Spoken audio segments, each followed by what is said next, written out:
afternoon, good morning, or good evening, depending upon where in the world you are watching this.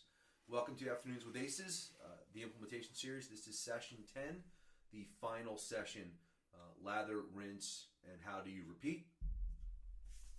We're going to go through very brief introductions today. We're going to do an overview of the series, what we've accomplished and put together so far. Then we're going to discuss about putting it all together.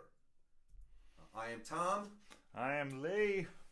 Welcome. Thank you for your attention and coming back to this webinar. So, series overview. This is obviously the 10th episode. The goal of this series was to provide an overview of how you should do an Oracle implementation from Lee's and I's perspective. We've been doing it a long time. We started with a series overview of how do we define success. Talked about using reports to drive requirements to test case, conversion mapping and validation, nail the accounting. That one is super important to me. Number 6 is the process playback. Essentially, how do you show that you have met the requirements and demonstrate it to the customer, and hopefully the customer knows what they're doing. Number 7 is test. Number 8, we talked about Chemly or Rice W, or the Gozintas and Gozantas as they were lovingly referred to by one of our old project managers. Change management was number 9, which is not something that Lee and I typically focus on, but we have embraced as we've gotten more mature in our careers. And this is kind of the wrap up.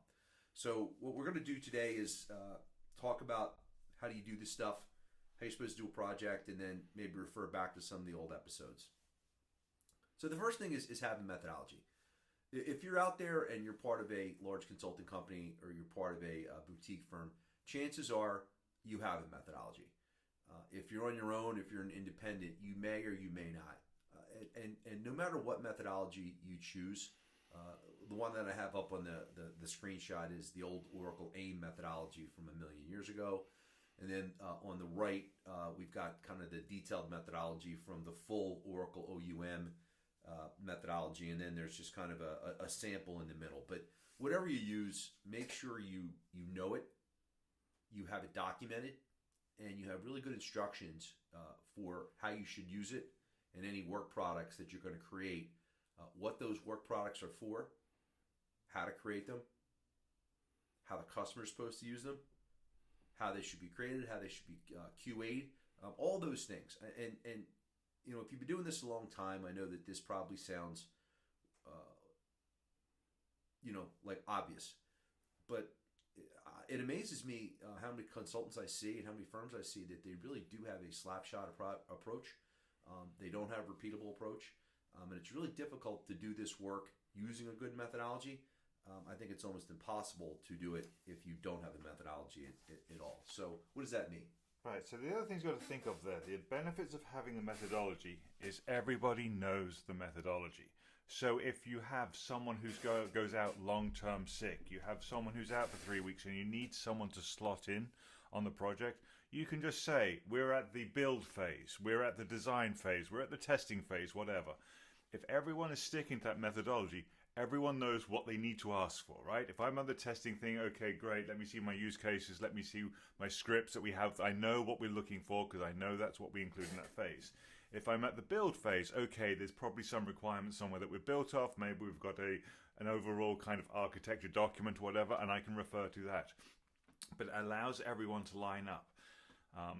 Line up and know where they stand. The other thing is having, as well as having this methodology, having a documentation resource that everyone can get to. So, I've got this great document. It documents every setup I've done, and it's on my laptop is not a good approach because we know what laptops are like. Certainly at some of the companies I've been at where they've given us laptops, I wouldn't trust a laptop to last for a couple of weeks.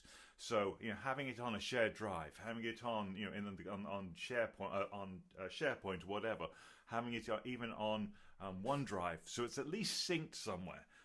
That kind of stuff is important within that methodology. Thanks, Lee. We can go to the next slide, and we're talking about defining success to start. We covered this topic, I think, in really good detail in episode 1. What we're talking about is identify the stakeholders. This goes both ways.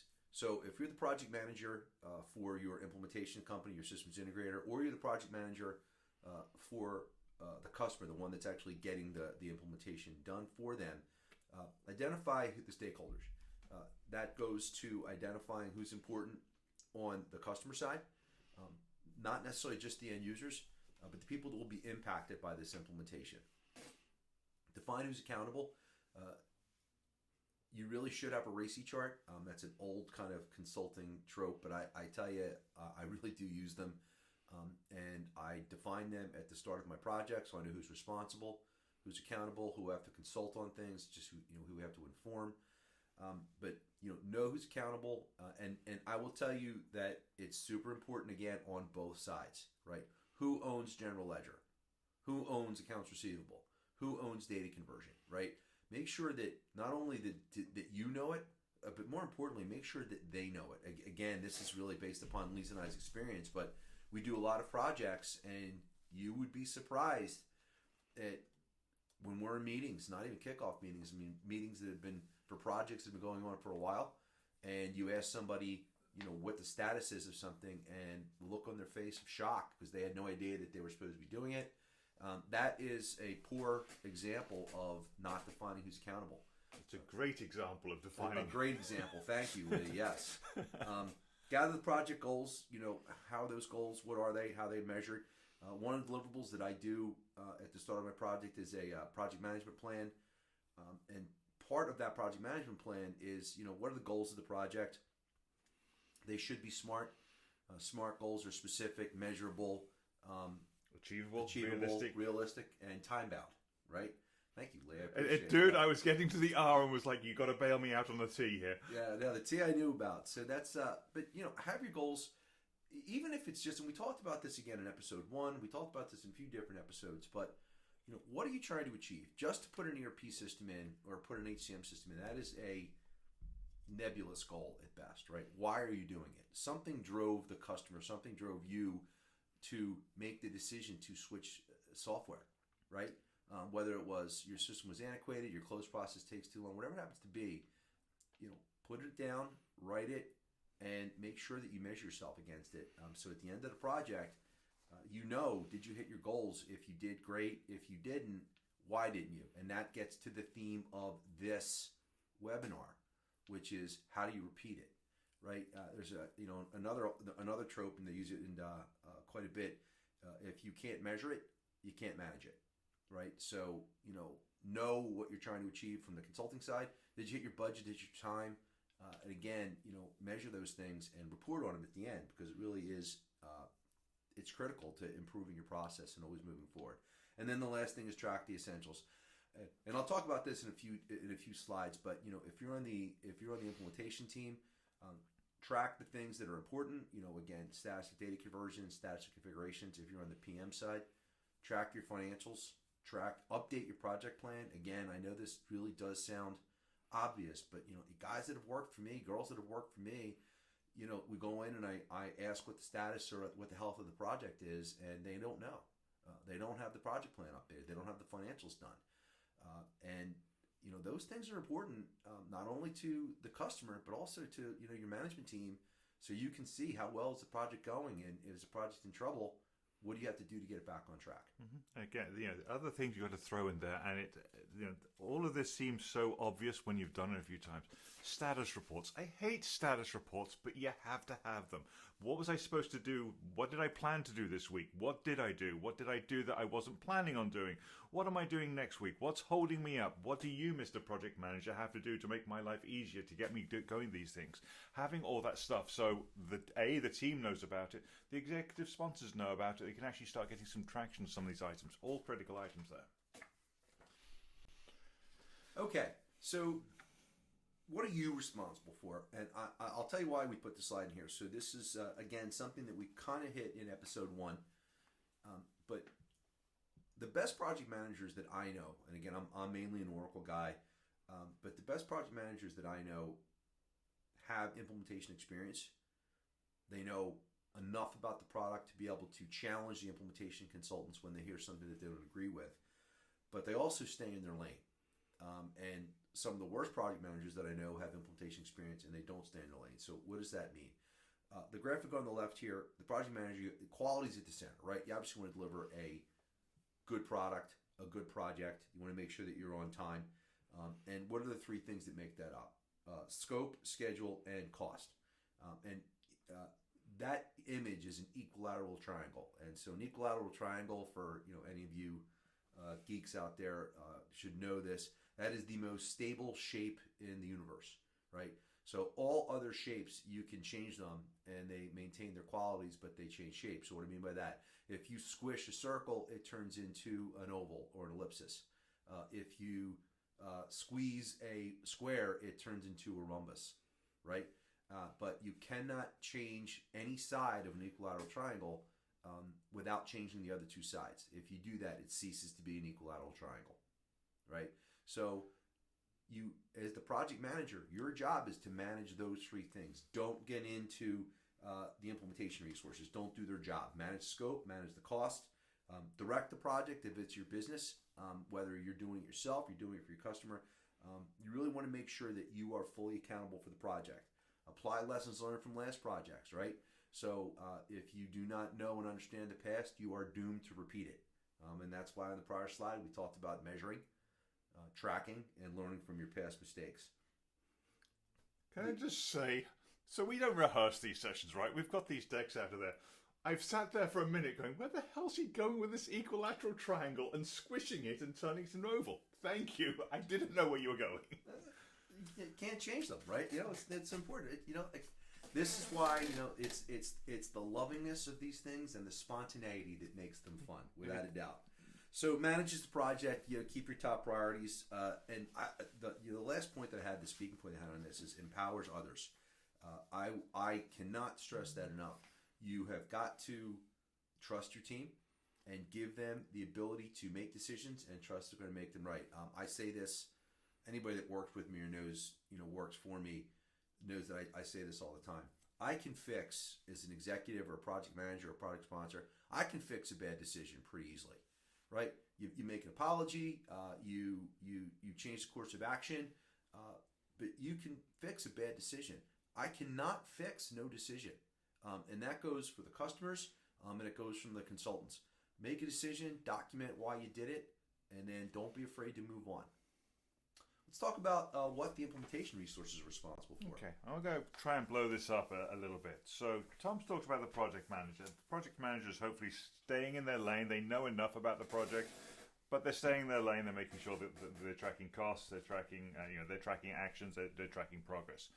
The implementation team really has the rest of the stuff to deliver to make sure we have a quality project.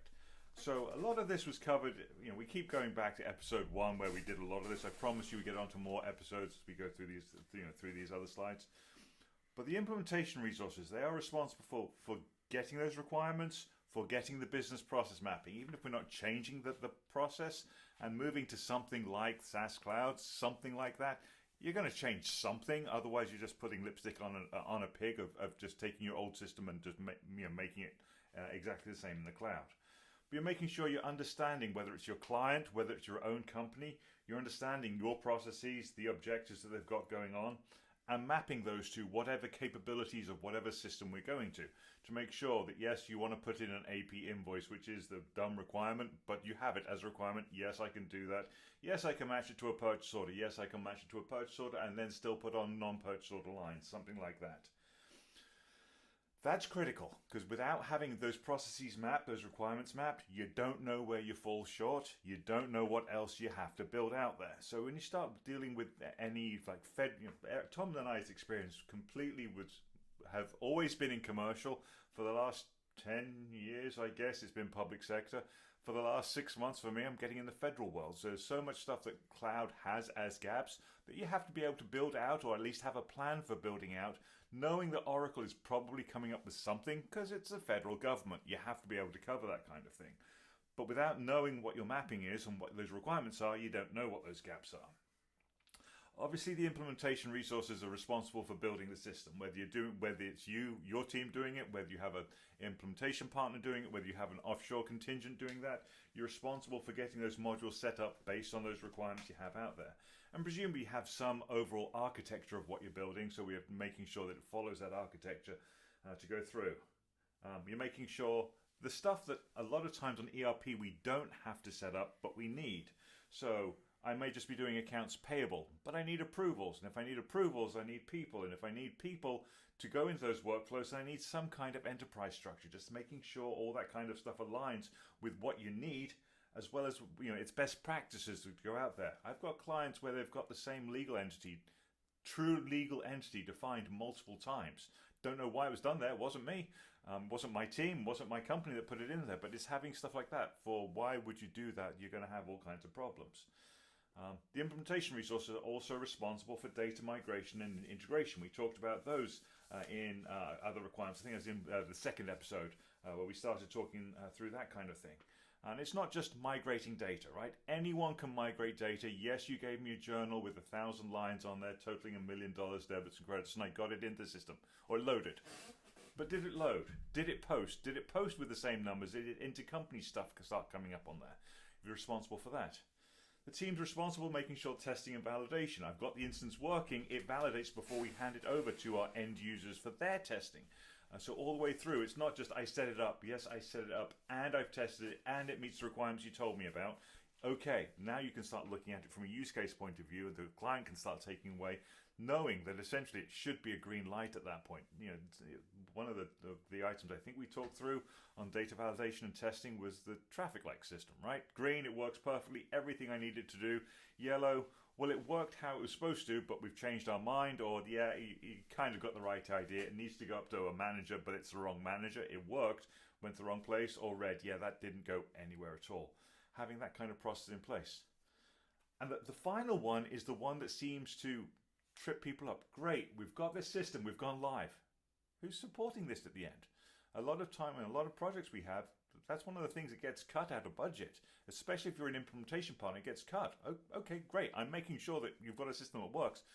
Are you going to be able to look after that? It's all things you've got to consider. Great points, Lee. Thank you. Welcome. So, the next part, sorry, Tom was going to talk there and he's not going to talk. What else do we have to talk about? Well, the other things we want to make sure when you have a repeatable system is how are you designing the system? One of the tropes we've always gone back to in our 25 odd years working together is something has to drive the design. And from a financials point of view, and again, Tom and I are dumb ERP guys, right? Debits and credits. We come back to reports. Reports are the things you need to run your business.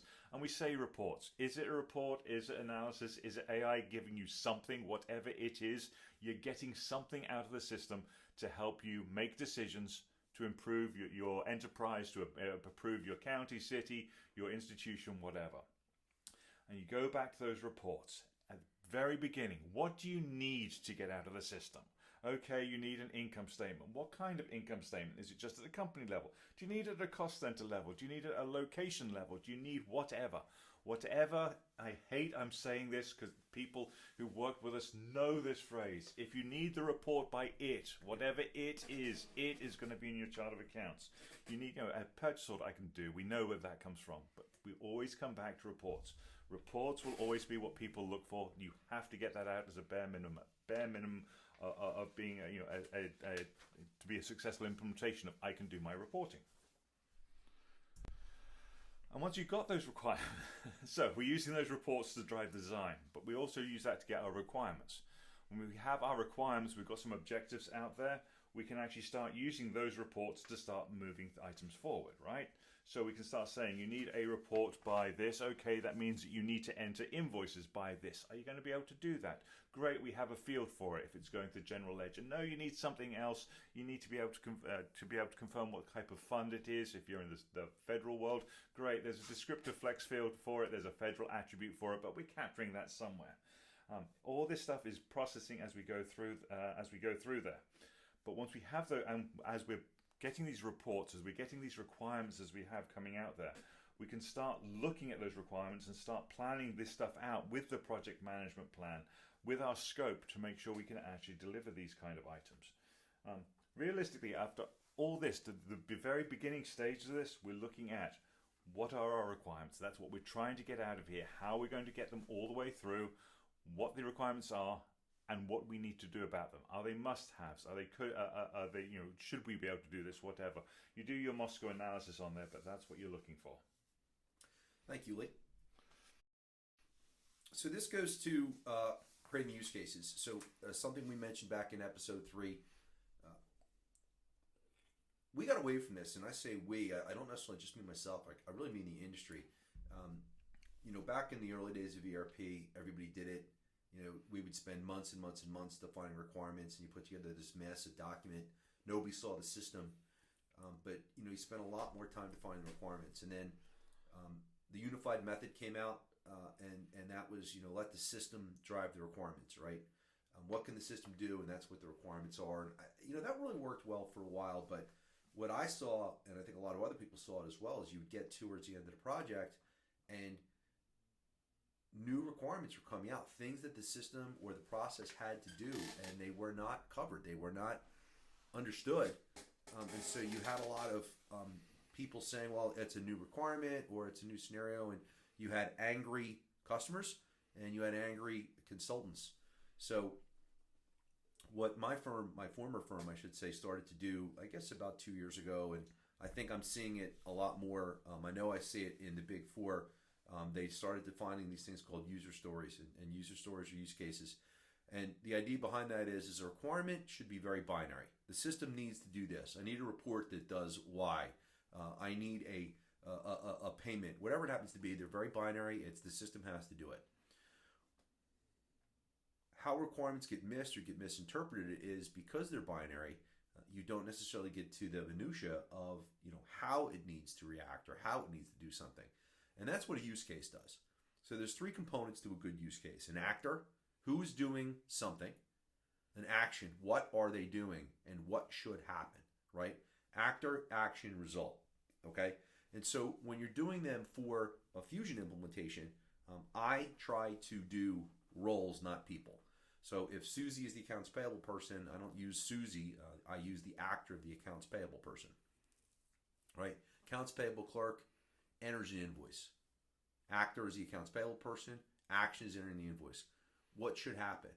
Well, that's where you get into variations. If it's over $5,000, it has to go to the AP manager and then maybe then to the controller. But the point of the use case is to give clarity to the requirements and also give guidance to the consultants how to test that use case.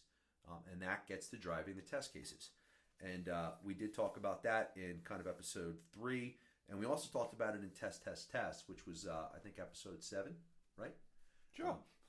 And it sounds like we're talking about Star Wars here with the different episodes. But it really is super critical that you do the use cases, and it's and you should be able to trace them. And that's an old standard trope, or requirements traceability matrix, right? And if you do them well, you should have a requirement that obviously ties to a use case and actually ties to a test case.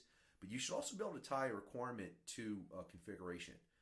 I did start doing that again. I did it, when I was young, and some of them don't tie directly, but almost everything does. And I really do like that reconciliation, right? I like knowing why did I configure the chart of accounts this way? Why is the calendar the way that it is? Well, there's a requirement that their fiscal year, whatever it happens to be, but you should be able to reconcile that back.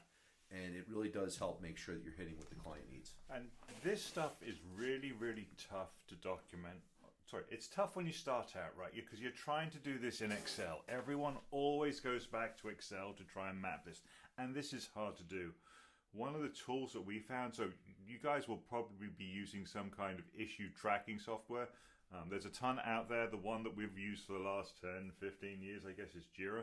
There are great plugins for Jira. There is a plugin that we use for this, which actually takes all the use cases, all the requirements, all the business cases, and maps everything. So it creates a ton of Jira tickets. Don't get me wrong, it is a ton of them, but it maps all the way back. Here is your requirement. The requirement is an AP invoice has to be able to be sent for approval. Great, it's a requirement. What is the use case for that? Okay, as Tom said, if it's under If it's entered, it's under $5,000, it goes here. If it's over $5,000, it goes there. If it's matched to a purchase order, you don't need to approve it, whatever. Each of those are separate use cases, which you have test cases of, but you can actually say, yes, you had one requirement, it had 3 use cases out there with 3 test cases all the way through. All of the 3 test cases passed, therefore the use cases passed, therefore the requirements passed. You got a full reconciliation. Great plugin. If you want details about that plugin, hit us up and we can find that. Actually, I'll give you another sales pitch if you don't want to use Jira. So if you're an independent and you don't want to you can't use Jira or whatever, a good colleague of mine that I worked with for a long time, and I'm actually going to be working with again in another few weeks. So I'm excited to say, he actually built a incredibly complex requirements traceability tool in Airtable. And Airtable is a pretty low-code solution. You just kind of type in what you want in AI, and it builds it, and it is awesome. And essentially, he told Airtable, I want you to build a requirements traceability tool where you can upload requirements and then upload use cases and then upload your test cases, and it creates a really nice tool. It creates a dashboard. So, I had built some of these things in Excel. You don't need to do that anymore, but whatever tool you use the tool. All right, ERP accounting modules. Covered this in episode 5. This is what is on the screen here is the best practice. This is just from Oracle, how they recommend you feed the general ledger, right? So procurement feeds payables, procurement feeds inventory and costing, payables feeds inventory, projects. It's all, it's all journal entries, right? And payroll generates journal entries. We're actually planning a series now where we're going to be working with an ACE associate who I will not mention yet. He will get his glory when we do the series, but we're going to start talking a little bit more HCM. But it is an accounting system, and if you put it in, you really have to understand what the accounting is. And a complaint that I have heard too many times doing this work over the years that I really did start to take heed of was a lot of customers said we never saw the end-to-end process.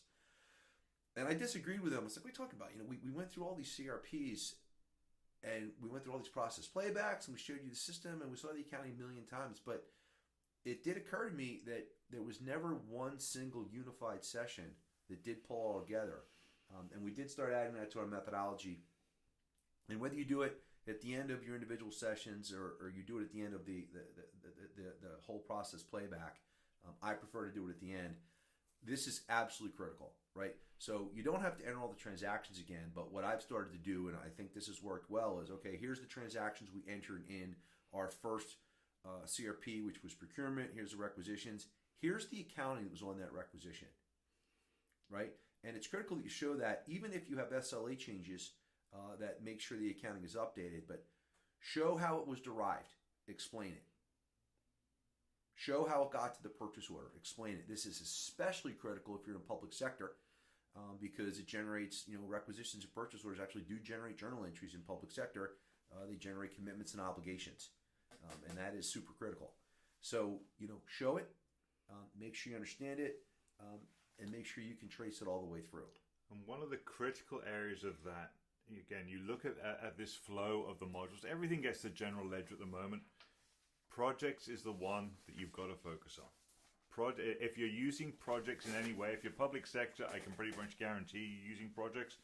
Projects will want to send itself to the general ledger. It absolutely should do. But there are clearing accounts in there. There are so many ways you can derive these accounts where you have to use SLA, subledger accounting, to be able to change those accounts. It is critical you as a client understand that accounting and how it's derived. But a lot of the work we're seeing at the moment is with what we call rescue projects or assessment projects, where clients have been live for a while with some other implementer. We don't do this for our own projects, obviously, with our own implementations, but where some other implementer's gone through there and the accounting's off the rails and you don't know why. And I want to say 80% of the time, okay, it's projects. Okay, let's start looking at the subledger and start pulling that apart, because the account that you see on the screen may not be the account that actually gets accounted for, and that gets really tricky. Last thing on that one, Lee, there is a really cool reconciliation feature, account reconciliation feature in Fusion ERP. There's obviously account reconciliation in EPM, and if you want to use that, that's great. But it's not that difficult to set up, and it really does a nice job. And I set it up religiously now, especially for my clients that use projects. and I always have it on my clearing accounts, right? So when you generate revenue in project accounting, and by the way, I did have a consultant. I think I mentioned this on the accounting one that was adamant. He was a projects expert that the revenue should come from receivables, even though it was coming from projects, which I fundamentally disagree with. The revenue accounting should come from the system that's generating it, right? So in projects, when you generate revenue, what happens is you credit the revenue account, whatever you're billing, and then you're going to debit an unbilled account because you haven't necessarily billed it yet, right? What happens is when you send that transaction over to accounts receivable, what should happen is that you will credit the unbilled account and debit receivables, right? Mom and apple pie. I set that unbilled account up as a reconciliation account, right? Because if there's a balance in that account, what does it mean? It means that you may have generated your revenue, but you didn't bill it, or you billed it and didn't take the revenue for it, right? And you can make sure those transactions reconcile. You can set projects up so it looks for the same contract ID or same project number, and it automatically clears it. It's a simple thing to do, and it adds a ton of value. Yeah, so as Tom said, you use it in projects every time. You can start using, depending upon your volume, start using it on projects cost clearing accounts, CIP clearing accounts. It's the same kind of context. I want to see this invoice coming in. I want to see the invoice going out, or at least I've got an idea that it's gone through there. If you do expenses and it's a company paid credit card, you get some clearing account out there for where the AP invoice to the credit card provider is going to get generated from. That's a good one as well, just to make sure you've got your gazintas and gazoutas, as Spark used to say. It's a good place to use that functionality as well.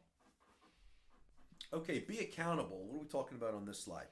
We also covered this in slide 5. This is not episode 5. Episode 5. Thank you. This is not as much about the journal entries as it is about owning what you are responsible for. It gets back to what we talked about earlier. Know who's responsible for what. Know what you're responsible for. Know what the customer's responsible for. But I will speak about the journal entries here. If your module generates accounting, you have to make sure it's right. So I will lovingly pick on my order management consultants at this point. I worked with a really good ERP consultant. He was a nice guy, but he was the most not my problem hot potato consultant I think I've ever met. So his philosophy was, look, I got the order in and it's approved. Once it's shipped, it's not my problem. I don't know what the inventory accounting should be, and I don't know what the receivables accounting should be. I fundamentally disagree with that, and we got to do a lot of shouting matches over that. It's an ERP system. It is not siloed. It shouldn't be, at least, right? So if you're doing order management, you have a responsibility to make sure that your shipment gets over and relieves inventory, and you should work with the inventory team to make sure that the cost of goods sold account that gets hit is correct, that the inventory account that gets relieved is correct. If it isn't, you should work as a team. You should work with the ERP person to make sure that when revenue got generated, it was to the appropriate revenue account, that the receivables got hit, it was appropriate receivables account. If there should be taxes, make sure the taxes got generated, right? Be accountable, right? Make sure that you as the consultant own the entire process flow, right? And then that gets back to the end to end, right? So at the very end, when you're done your CRP, you should be able to go through as a team in one session and say, hey, look, here's the orders we put through at the start of the CRP sessions. Here's the shipment. Here's the bill. Here it is hitting the general ledger. You got to bring all that stuff together. Don't wait until the end to review the accounting. This I will tell you on a lot of payroll projects, and my payroll friends, God bless you. If I hear one more payroll person say I'm not an accountant, I'm going to scream. I don't care. You are doing payroll. It generates journal entries. You are responsible for making sure that those journal entries balance and they hit the right accounts. I will also say, and I believe this fervently, it is not your responsibility, whether you're payroll or ERP, to give the journal entries. You're not there as an accountant, even if you're with the Big Four or an accounting firm. You're not there as their accountant. You're there as their ERP implementation partner.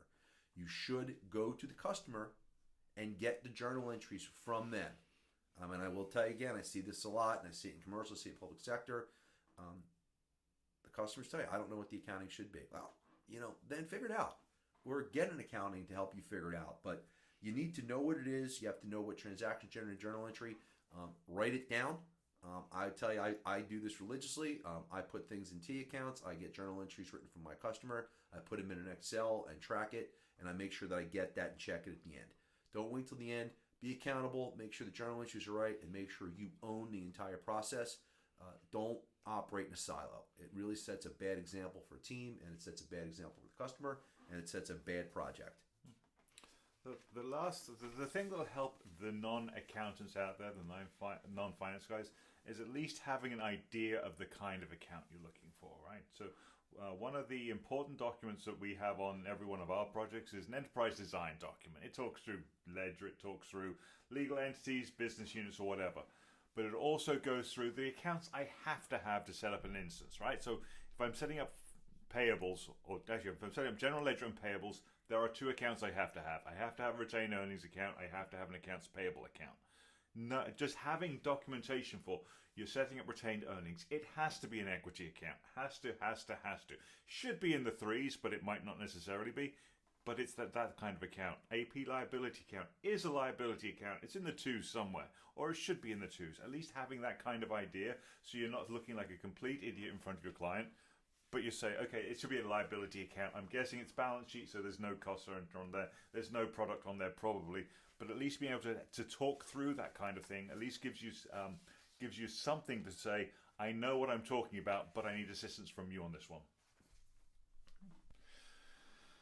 Okay, we've talked through being accountable for stuff. We've talked through staying in lanes in the accountings. We went through the definitions of some of our external items as well. So when Oracle can't deliver, or your system that you're implementing can't deliver, you're going to have something that needs to be customized. And whether it is truly a customization, whether it's a Chemly, so configuration or conversion, extension, modification, localization, integration, whether we call it RICE, whether you put workflows in there. I've heard RICE F in there somehow, which was like a workflow.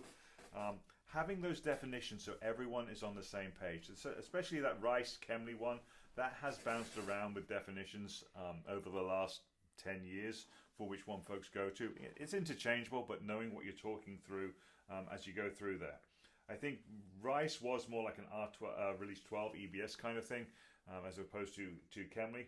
But we can start going through those. The other items we talk through, and we start talking through customizations, are specification documents. For every Chemly I have, whether it is a report, whether it is an integration, I'll always write a functional specification. In my world, that's written by a functional guy. That's not a technical guy. The functional guy is talking through, this is what the system needs to do, or this is what I need this extension to do. I need an actor in here. The actor is going to do something which needs to get sent across. The actor is going to enter transactions and needs to report on them. This is what the report looks like. The report, if it is a report, I want these kind of parameters. If you use these parameters in my dev instance and look at it 3 months ago where the data is not going to change so much, if I look at data 3 months ago and you use these parameters, these are the 7 rows that should come back. And that's it. The document talks through what I want and what the format is. It's down to technical folks to actually start building that out. And in my world, if I've told them that it should be 7, with these parameters it should be 7, go build it out, keep building it out. The technical person can test it. If they get 6 records, I don't care. If they get 8 records, I don't care. It should be 7. And that's what they're working for, so we don't have an endless amount of back and forth for, yeah, it's working, here you go, and it's not working. If these parameters should bring back 7 records, it's 7 records. You have those functional specifications, right? So the functional specifications, we said, are written by the functional user, the end user. This is what the system should do. The technical person will build the code, they will build the templates, they'll build all the error handling, and they will come up with the technical specification. This is how I wrote it. This is the data model we have out there. Here is the template. This is what it does. Here are the parameters. This is how you deploy this extension as we go through there. But having those documentations and having those documents reviewed and signed off as we go through, especially the functional specification. This, Mr. Customer, is what you told me you wanted this report to look like. Does it look right? I'm mocking the report up. It's going to look pretty. Does it look like this? It's in Excel. It's got 7 columns. Sign off to tell me that's exactly what it is. Because if those requirements change later on, or this report doesn't give me what I want, well, it does. You've got the functional specs here. Yes, that's not what I meant. Okay, great. But you told me it's what you wanted originally. That's what I built it from. But we've got documentation for you want to change it. It's the most critical things that we have around those extensions. Other items we go through there, and again, these are just notes that I've used for over the last while. If it's a report, draw it. It's in Excel. Mock it up in Excel. Make it look exactly what you wanted. Where do the fields go? If it's in Word, printed purchase order, do it in Word. This field is always going to be here. I want to have my purchase order number in the top right. It's going to be the first column. Great. Put it in Word. What fields go where, so I know what I'm looking for. The order is correct. What it looks like, again, it's in Word. You actually encourage your end users. Use the font you want. Use the colors you want. I can replicate all this stuff. You tell me what it needs to look like. If it's an interface, okay, it's inbound, outbound, where's it going to? What happens if it fails? Can I get part of it in and just have errors, or should it all error out? How do I fix those errors? All that stuff has to be documented in here. The easy ones are the journal import. A journal is not going to get imported if there's one row's a problem. That journal isn't going anywhere. If I've got 100 invoices and one invoice is a problem, I should probably bring in 99. Maybe there's a rule that I shouldn't bring in those 99, but you start documenting everything in there about what should happen if it does fail as we go through there. Tom, anything you want to talk through on those ones? No, I think you hit it well, Lee. Okay, then we're getting on to data acquisition stuff. All right, data acquisition and conversion. So we hit this one in episodes 4 primarily. That was where we talked about data acquisition or conversion, and we also hit it in episode 8 where we talked about Chemleys. So 2 things for data conversion. And again, this is an opinion, by the way. I can't stress that enough. This is my opinion and the way it should be done, and what I really believe, having done this for so long. When you do data acquisition, there's really 2 components to it. There is master data, which we're covering on this slide, and then there's transactional data, which we'll talk about on the next slide. But they are different. You have to treat them differently, and I think you should focus on them in that order when you're doing a project. What do I mean by that? Don't do them in parallel. Don't start your data conversion workflow and say, "Oh, we know. Here's all the universe. Here's all the aspects. Let's start our data acquisition and our data conversion and our data cleansing, and we'll do everything all at once. We'll have parallel tracks." In my opinion, that is a mistake. I think you really focus on your master data first. Focus on your customers, your items, your suppliers. That they tend to be static, right? Even in very dynamic companies, you're not adding thousands of customers every day. Certainly not needs to go into the system. So understand what your data looks like. Understand how you're going to map it into Oracle, especially nowadays with AI. You can do this stuff a lot quicker than you certainly be able to. You used to be able to do it, but focus on getting your master data not only extracted and cleansed, but also loaded, so that it is a repeatable process. What I'm trying to pivot towards is getting to a situation where it's not a one-time process, where it is ongoing, meaning we get the data clean, we get it extracted, we have a process to extract it and cleanse it as much as possible. We load it into our target system, and then we're continuously doing that. Whether you're continuously pulling updates or changes or new ads. And the reason I'm kind of going towards that is, A, it gives a high level of confidence that the data is coming in and you're going to be able to do it for production. But it also gives you a high degree of confidence that you're not going to have a cutover period with a long blackout date, right? So that's something that I do think is a little more challenging. Most people like to do a one-time extract, but I think that's an older way of doing it, and I'm preferring to more ongoing. Lee? Now, the other items you've got to look at there is what makes up that master data, right? So if we're talking through, again, we'll go through accounts payable. So we've talked through master data is suppliers. You actually got to go a little bit further back from that to say what goes into a supplier. So critical item, payment terms. Every supplier's got to have payment terms in there somewhere. Let's have a look at our payment terms. Let's make sure we got all those payment terms out. And if we have to do some kind of cleansing in there, the number of clients I've got where you have payment terms of like immediate and due on receipt. In my mind, that's the same thing. So if it is the same thing, make it one or the other. Either update them all, change it in mapping. I'm not a fan of changing stuff in mapping. I like it to be, we didn't touch this. You gave me 1,000 suppliers with those records, and we loaded those 1,000 records with those suppliers. It's great. So change all the ones with due on receipt to be immediate. Everyone's happy.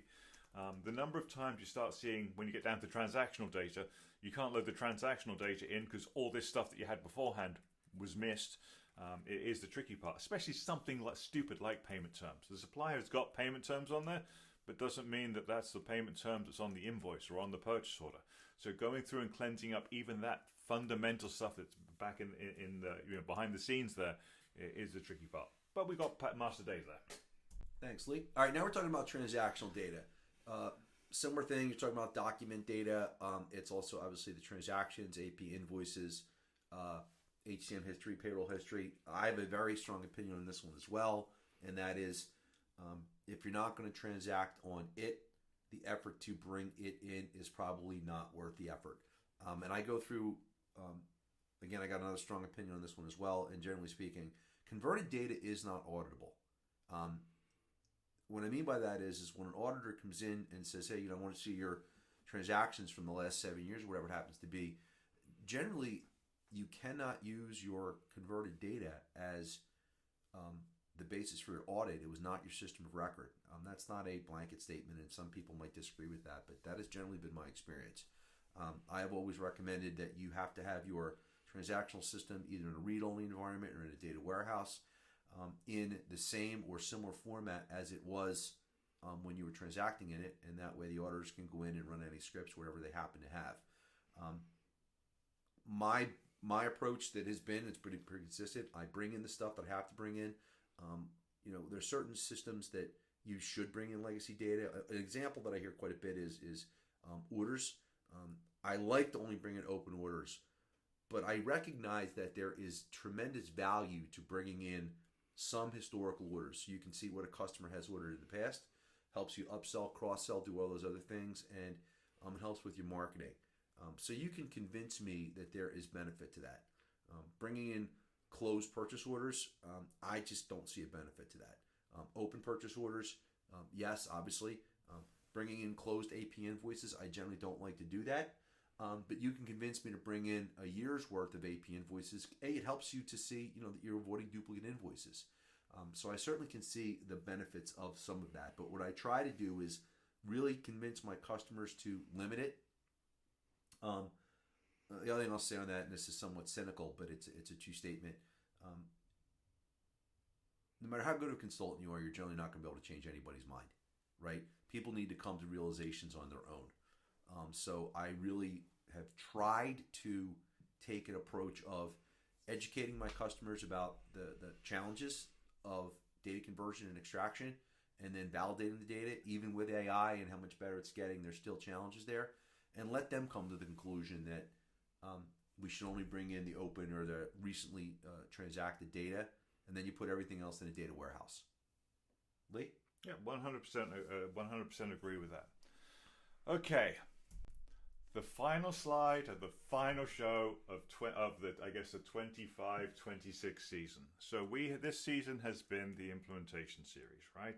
We went through the 10 sessions we had out there, and this is really, we're Oracle guys, but we've tried to keep this as agnostic as possible when it comes to technological platform. We have plans for season 26, 27, and Tom mentioned this earlier. We're going to look at have HCM input into this. We're actually looking at it's more of a bridge between HCM and financials. We've operated in a silo pretty much, but it's not a silo. The two have to work together. I mentioned the client who's got the same legal entities a couple of times, which is painful. They have to integrate at some point. Even HR has to have a chart of accounts. They have to have a ledger, even if they're not using it. So we wanted to explore that. That will be coming up. Recordings are starting in May and June, so they'll be coming out. You'll probably start seeing some items there coming out in June. Stay tuned to everywhere you can follow Tom and I. As Tom said, we're not going to steal anyone's thunder by saying any names yet. But you will see more. You will also might see a change in format for these sessions. So these sessions typically have been 30, 40, 50 minutes long. We're going to try and get them more bite-sized, so it might be a part 1 of, part 2 of, part 3 of, so you can at least ingest them a little bit more. So you can stay tuned for that. But you've still got Tom and I are still publishing out on X occasionally. We're on LinkedIn all the time. You'll see links to all these sessions on LinkedIn. You'll see blog posts. You'll see that kind of thing. You can find us as Afternoon with Aces on X. You've obviously found us on YouTube. You can track us there. Tom, I'm looking forward to summer and not doing this for a couple of months. What about you? I am looking forward to summering. I'll be summering mostly in Bucks County, but I will do some summering in Greece over the summer. Oh, you're summering in Greece. I am really looking forward to that. And as Lee said, we're going to be picking this back up with an ACE associate. I will also say, because this will probably play before June, I would think you can catch Lee and I if you're going to the Ascend conference.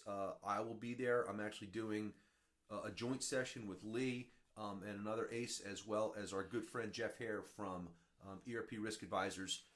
Jeff's actually doing a couple sessions down there. But you can catch us in Orlando. Really looking forward to that show. Yeah. Thank you to the OATUG for all the work that you've done with us over the years. They actually kind of They inspired us to do these webinars. Hopefully we'll get a little more traction in the coming years and get some more viewers. But you can catch us on YouTube. You can catch us on X. If you would like to tag us, more information is up there. And we actually do take suggestions. I know that sounds silly, but we do. We were requested at the Ascend conference last year to do this by a couple customers and a couple independent consultants that thought it was a good idea, that they liked our approach. So if there's something you'd like us to talk about, please hit us up. Otherwise, have a great day. Have a great day.